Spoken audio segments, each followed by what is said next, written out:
Unibot Bob here. I'm going to talk about the Prairie State, Illinois. It is a state that has seen better days. It is located in the Midwest and is a Rust Belt state. It is also the state where Chicago is located.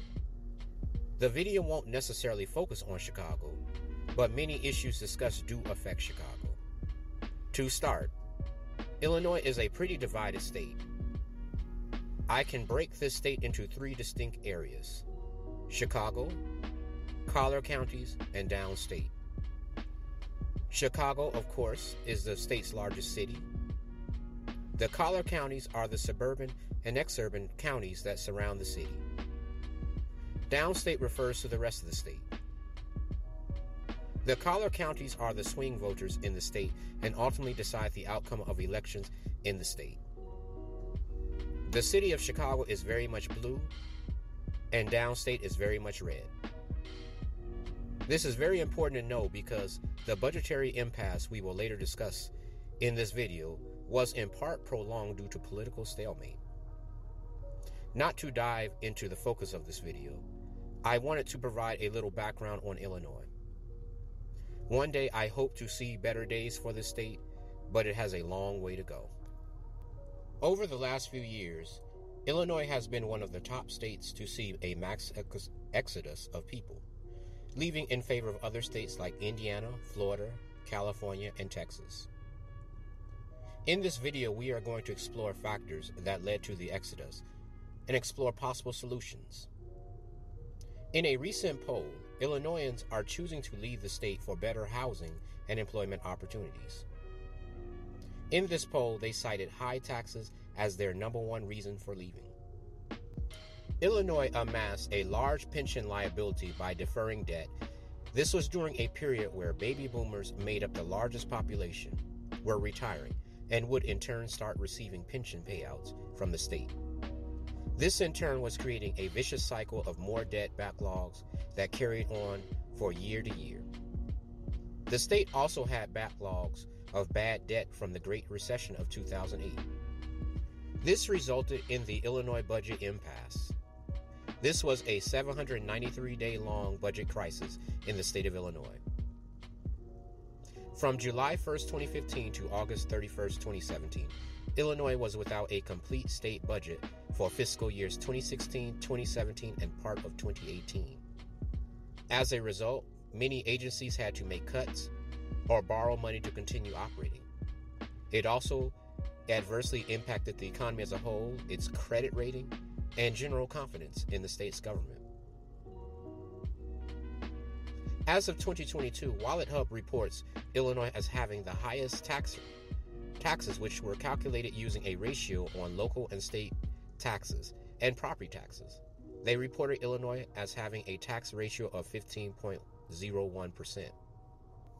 To put things into context, Illinois had budget shortfalls and the highest taxes. This is not a good combination, and thus drove many people away.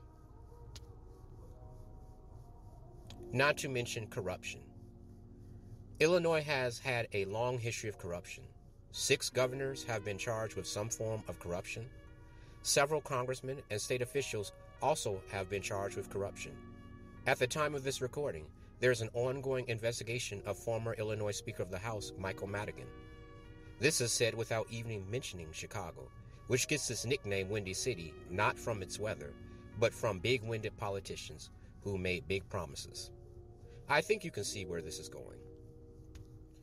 Illinois is a pay-to-play political state, and albeit there are rules in place which states that contractors that have or are seeking contracts that exceed $50,000 annually are prohibited from giving political contribution to those state officials with the responsibility for awarding or overseeing the contract. There seems to be loopholes that allow the deep-pocket businessmen still to influence politicians who look out for their own personal interests regardless of whether or not it benefits the average hard-working Illinoisan. Further dimension, the 2022 gubernatorial race in Illinois, referred to as the Battle of Billionaires, sees 2 Republican GOP candidates be backed by big, deep-pocketed businessmen. Under current Governor J.B. Pritzker, Illinois has been able to pass a budget for 2022 and 2023, although they have heavily relied on borrowed funds from the federal government. It is also worth noting that Illinois still has the third highest debt of any state, and some polls put Illinois at number 1 if you take a look at the debt-to-income ratio. This is alarming. Some recommendations I have is for the state to become more business-friendly.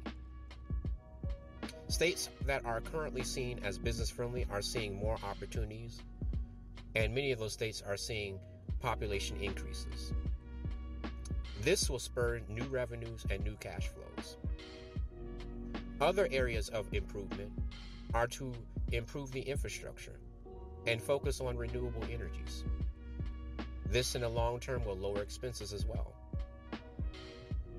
A last key recommendation I have is to reform the criminal justice system. This includes the rehabilitation process once inmates are released. And by doing so, I am in no way advocating to defund the police. With any approach to address the problems Illinois is currently facing or will face in the future, it will take bipartisan support. Right now, on many issues, the state is divided. And this won't work. We all have to come together to ensure a better future for Illinois.